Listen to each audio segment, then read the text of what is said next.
نحمده ونصلي على رسوله الكريم اما بعد اعوذ بالله من الشيطان الرجيم بسم الله الرحمن الرحيم السلام علیکم ورحمۃ اللہ وبرکاتہ. ہر ابتدا سے پہلے ہر انتہا کے بعد ذات نبی بلند ہے ذات خدا کے بعد. دنیا میں احترام کے قابل ہے جتنے لوگ میں سب کو مانتی ہوں مگر مصطفیٰ کے بعد. آج ہم عظیم ہستی کے بارے میں بات کر رہے ہیں جس کے دونوں جہاں بنائے گئے, جس کے لیے آخرت کو بنایا گیا, جس کے ایک اشارے میں چاند کے 2 ٹکڑے ہو گئے, جس کے ایک اشارے پر سورج کو رکھا گیا. میں کیا کہوں اس عظیم شخص کے بارے میں کہ جس کے قسم خود قرآن نے کھائی ہے, کہ جس کے چہرے کو وہ ضحیٰ کہا گیا, جس کی زلفوں کو وہ لیل کہا گیا, جس کے سینے کو علم نشاء کہا گیا, جس کی چادر کو یا ایھا المدثر کہا گیا, جس کے کمبل کو یا ایھا المزمل کہا گیا, کہ جس کی تعریف میں اللہ تعالیٰ نے ورفعنا لک ذکرک کہا. میرے الفاظ اس ذات کے لیے ناکارہ ہے اور میں اپنے سوائے اس کو واضح نہیں کر سکتی, لیکن میں اپنے ٹوٹے پھوٹے الفاظوں میں ظاہر کروں گی.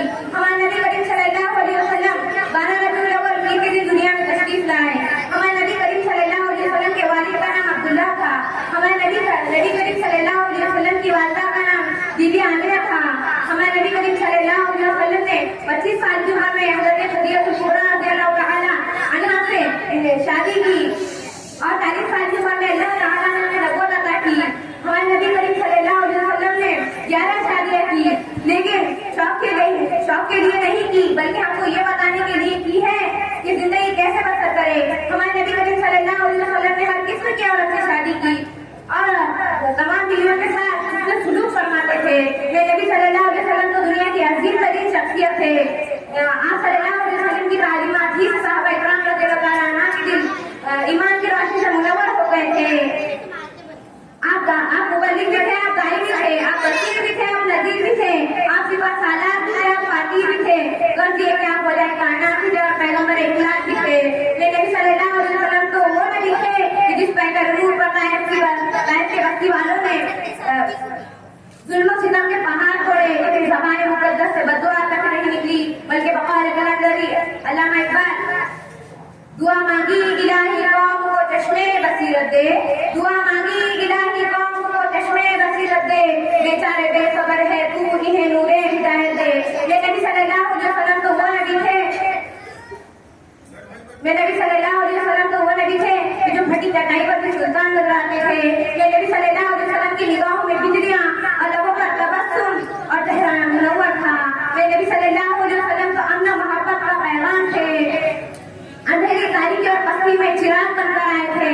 حضور آئے اندھیرے سے نکل کر روشنی میں آ گئی دنیا, حضور آئے اندھیرے سے نکل کر روشنی میں آ گئی دنیا. یہ ذہنوں سے رنگ اترا انہیں چہروں پہ نور آیا, دور آئے تو انسانوں کو جینے کا شعور آیا. حاضرین صاحب, جب بھی میں سیرت نبی صلی اللہ علیہ وسلم کی بات کرتی ہوں تو میرے ذہن میں مکہ مکرمہ کا منظر گھومتا ہے.